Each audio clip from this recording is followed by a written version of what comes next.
Hello बच्चों, good afternoon. आज हम साइंस 1 का सेकेंड लेसन स्टार्ट करते हैं, periodic classification of elements. yesterday I told you to watch the video given in the Diksha app, but still अगर आपको समझ में नहीं आया है तो हम लोग वापस से और एक ट्रायल करते हैं। Periodic classification of elements. In this lesson we are going to cover 5 points mainly: elements of classification, Doberanus triads, Newland's octaves, Mendeleev's periodic table, modern periodic table. First one, elements and their classification. So before starting this, before doing this, we will solve some question answers. We will answer some questions which are given in page number 16 of the textbook. So I'll show you the page number 16 of textbook. It is here. What are the types of matter? First question. Second, what are the types of elements? Third, what are the smallest particles of matter? And last one is, what is the difference between the molecules of elements and compounds? So, the first question, what are the types of matter? पहला question है, what are the types of matter? इसका answer, solid, liquid and gas. These three are the types of matter, states of matter. One more state is there, that is plasma. Actually इसके बारे में अभी तक complete study हुआ नहीं है, scientific study complete हुआ नहीं है. So इस state के बारे में फिलहाल हम डिटेल में नहीं स्टडी करते हैं, solid, liquid और gas. Second question दिया गया है यहाँ पर, what are the types of elements? The types of elements are metals, non-metals and metalloids. 3 types of elements है, मेटल, नॉन मेटल, मेटलॉइड. सबसे पहले मेटल और नॉन मेटल फाइंड आउट किया गया था, फिर later on metalloids are also discovered. Then next question, what are the smallest particles of matter called? The smallest particle of matter is called atom, that we have already studied. फिर भी आप लोग पूछेंगे कि स्मॉलेस्ट पार्टिकल एटम है तो फिर proton, neutron, electron क्या है? वो तो एटम के अंदर के कंपोनेंट्स है. स्टेट्स ऑफ मैटर में या कोई भी मैटर में उसके सबसे छोटा पार्टिकल एटम होता है. Okay, atom. Now difference between elements and compounds is the next question. Difference between elements and compounds. So let us see the difference between elements and compounds. देखो यहाँ पर एलिमेंट्स और कंपाउंड्स का difference बनाकर रखी हूं मैं.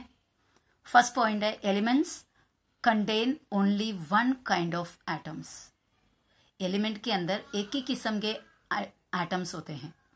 यानी सपोज ऑक्सीजन, ऑक्सीजन एक एलिमेंट है. ऑक्सीजन का जितने भी मॉलिक्यूल्स है सबको निकालो तो उसके अंदर ऑक्सीजन के अलावा और कोई भी एटम्स नहीं मिलेगा. And in the case of compound, compound is formed by chemical reaction of 2 or more elements. यानी कंपाउंड के अंदर एक से ज्यादा अलग अलग किस्म के एटम्स पाए जाएंगे और अलग अलग एलिमेंट्स आपस में रिएक्ट करके कंपाउंड बनता है. Okay, compound is formed by chemical reaction of 2 or more elements. Next point, it can be means the elements can be in free state और कंबाइंड स्टेट. एलिमेंट्स एटमॉस्फेयर में free state में रहता है, free state में रहता है. यानी या कंबाइंड स्टेट क्या होता है? फ्री स्टेट, अभी सोडियम एक एलिमेंट है, उस एलिमेंट सिर्फ एक ही एक एटम में फ्री स्टेट में रहता है. और ऑक्सीजन का एग्जाम्पल लोगे तो ऑक्सीजन 2 एटम जुड़कर एक मॉलिक्यूल बनकर रहता है, कंबाइंड फॉर्म में रहता है. और कंपाउंड तो हमेशा कंबाइंड स्टेट में रहता है, यानी एक से ज्यादा मॉलिक्यूल एटम्स तो आफ्टर ऑल जुड़ जाते हैं रिएक्शन होकर, तो कंबाइंड स्टेट में ही रहता है. और नेक्स्ट पॉइंट है, all atoms of the molecules of elements are same. Molecules के अंदर जितने भी एलिमेंट्स होते हैं उनका सभी का एटम सेम है. फॉर एग्जाम्पल मैंने नीचे O2 और H2 दिया. O2 यानी ऑक्सीजन, H2 यानी हाइड्रोजन. ऑक्सीजन के एक मॉलिक्यूल के अंदर जितने भी एटम्स होंगे वो सब एटम सिमिलर होगा, सेम होगा. हाइड्रोजन का एक मॉलिक्यूल H2, वो मॉलिक्यूल में जितने भी एटम्स होंगे वो हाइड्रोजन का ही molecule, same type of atoms रहेगा. But in the case of compound, molecules of compound has different types of atoms. Compound के अंदर अलग अलग type of atoms रहते हैं. जैसे NaCl, sodium chloride, sodium chloride यानी नमक, हमारा कॉमन सॉल्ट जो हम खाते हैं, जो नमक, सोडियम क्लोराइड में एक ही सिंगल किस्म के एटम नहीं रहते हैं। सोडियम का एटम अलग है, क्लोरीन का एटम अलग है, दो अलग अलग एटम्स जुड़कर बंधे हैं, so it is a compound. H2O that is water, hydrogen का भी एटम पाया जाता है उसमें और ऑक्सीजन का भी एटम मिलेगा। तो कंपाउंड में अलग अलग किस्म के एटम्स हो सकते हैं। Now let us start the first point of this lesson, elements and their classification. Elements and their classification. Actually ये एलिमेंट का क्लासिफिकेशन की ज़रूरत क्यों पड़ी वो देखते हैं पहले। टेक्स्ट बुक में दिया गया है 1800, अभी तो 2020 चल रहा है, आज से कितने साल पहले जरा सोच सकते हैं, कितने सेंचुरीज पहले, बाय द ईयर 1800 तब तक इतने आज जितने फाइंड आउट किया हुआ एलिमेंट्स है उतना एलिमेंट्स उस जमाने में फाइंड आउट नहीं किए थे। एलिमेंट्स तो एटमॉस्फेयर में थे, अर्थ में थे, पर उतने एलिमेंट्स को फाइंड आउट नहीं किया गया था। ओनली 30 एलिमेंट्स फाइंड आउट किए गए थे 1800 तक, पर उसके बाद स्लोली और एलिमेंट्स फाइंड आउट किया गया और आज के तारीख में total now there are 118 elements altogether. आज तक 118 एलिमेंट्स फाइंड आउट किया गया है, खोज निकाले हैं, अभी भी स्टडीज जारी हैं। और as more elements were found their more properties were studied. Classification का जरूरत यहाँ पे पड़ा, जब ज़्यादा एलिमेंट्स फाइंड आउट किए, बहुत सारे एलिमेंट्स को खोज निकालते रहे और फाइंड आउट करते रहे और साइंटिस्ट लोगों को इसमें ज़्यादा इंटरेस्ट आने लगा, तो साइंटिस्ट लोग इसके बारे में ज़्यादा डिटेल में स्टडी करने लगे। उसका हर प्रॉपर्टीज़ को, केमिकल प्रॉपर्टी, फिजिकल प्रॉपर्टी, सब प्रॉपर्टीज़ को उसके बारे में स्टडीज करना चालू किया, तो बहुत सारे प्रॉपर्टीज़ फाइंड आउट किया गया। तो साइंटिस्ट लोगों को ये ज़रूरत लगा कि इनको ये पूरे एलिमेंट्स को उसके प्रॉपर्टीज़ के हिसाब से कैसा क्लासिफाई किया जाए, कैसा सेपरेट ग्रुप में किया जाए ताकि उसका स्टडीज़ और आसान हो। तो ये ज़रूरत की वजह से साइंटिस्ट लोगों ने एलिमेंट्स को अलग अलग तरीके से क्लासिफाई करने का कोशिश करने लगा।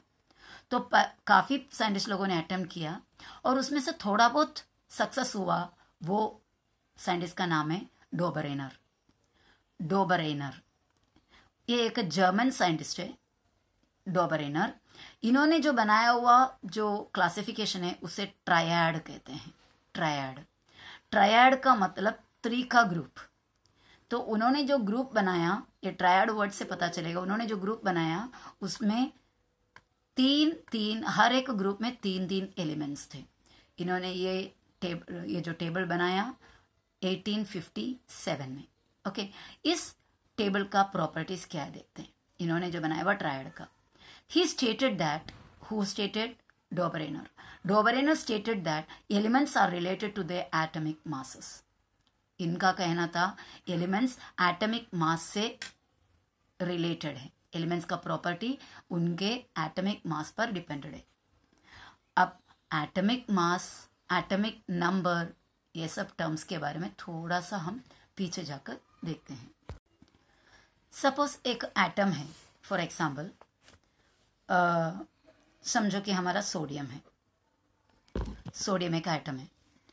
इस सोडियम का स्ट्रक्चर अगर बनाएंगे तो सेंटर में एक न्यूक्लियस होता है, न्यूक्लियस।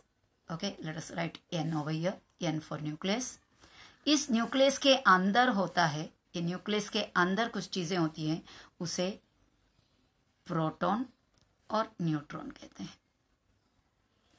ये दोनों न्यूक्लियस के अंदर रहते हैं और उसके बाहर ऐसे ऑर्बिट्स में इलेक्ट्रॉन्स घूमते हैं। ऑर्बिट्स या शेल्स बोलते हैं इसको, इलेक्ट्रॉन्स घूमते हैं। ठीक है, तो ये जो इनर पार्ट यानी जो न्यूक्लियस है, वो न्यूक्लियस के अंदर प्रोटॉन कितने हैं उतना ही क्या भी रहता है, इलेक्ट्रॉन्स भी रहता है। जितने प्रोटॉन उतने ही इलेक्ट्रॉन्स। अगर सपोज प्रोटॉन 11 है तो इलेक्ट्रॉन भी 11 होगा। एक एटम में प्रोटॉन अगर 11 है तो इलेक्ट्रॉन भी 11 होगा, और इस नंबर को कहते हैं एटॉमिक नंबर। क्या कहते हैं? Atomic number. प्रोटॉन का काउंट या फिर इलेक्ट्रॉन का count, that count is called atomic number. Then what is this atomic mass? Atomic mass, atomic mass मतलब प्रोटॉन प्लस न्यूट्रॉन। प्रोटॉन और न्यूट्रॉन को मिलाकर टोटल अमाउंट जो होता है उसको कहते हैं एटॉमिक मास। ओके, अगर 11 प्रोटॉन है और 12 न्यूट्रॉन है सपोज, तो इसका एटॉमिक मास हो जाता है 11 और 12 कितना हुआ? 23। 11 और 12 23 हो गया। Okay, so this is the concept of atomic mass and atomic number. Okay, अब हम वापस आते हैं। तो मैंने एक्सप्लेन किया what are the difference between elements and compounds, और उसके बाद हमने स्टार्ट किया था एलिमेंट्स एंड द क्लासिफिकेशन। उसमें पहला वाला आया था डोबरिनर ट्रायड। डोबरिनर ट्रायड के बारे में देख रहे थे हम। वो एक जर्मन साइंटिस्ट था, और उन्होंने एटॉमिक मास के हिसाब से एलिमेंट्स को क्लासिफाई किया। ये ध्यान देना है, इस पॉइंट को ध्यान देना है, एटॉमिक मास के हिसाब से इन्होंने एलिमेंट्स को क्लासिफाई किया।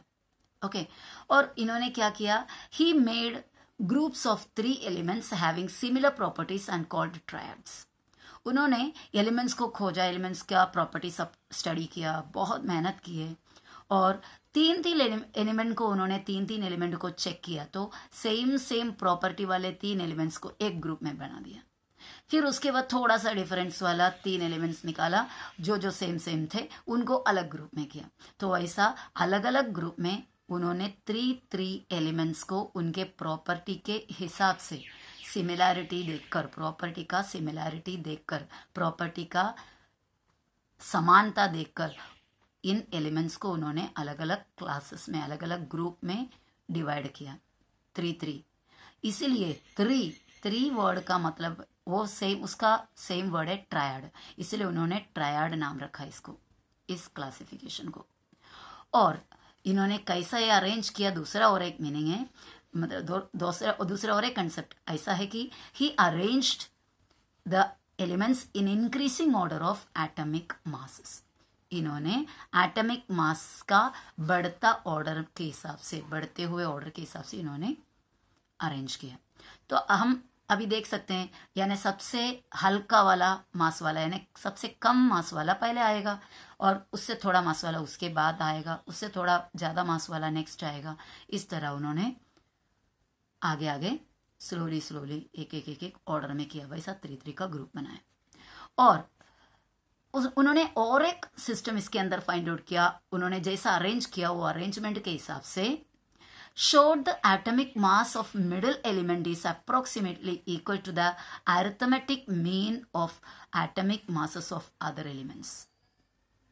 Meaning, atomic mass of the middle element, यानी 3 एलिमेंट बनाया, बताया 3 एलिमेंट में से बीच वाले एलिमेंट का मास, एटॉमिक मास, इस अप्रोक्सीमेटली, यानी अप्रोक्सीमेटली मतलब एकदम एक्यूरेट होना जरूरी नहीं है, कभी कभी थोड़ा बहुत आसपास, करीब, अप्रोक्सीमेटली यानी करीब equal to the arithmetic mean. Arithmetic mean मतलब एवरेज, हम एवरेज सीखा है, 7th स्टैंडर्ड से पढ़ा है अरिथमेटिक मीन क्या होता है।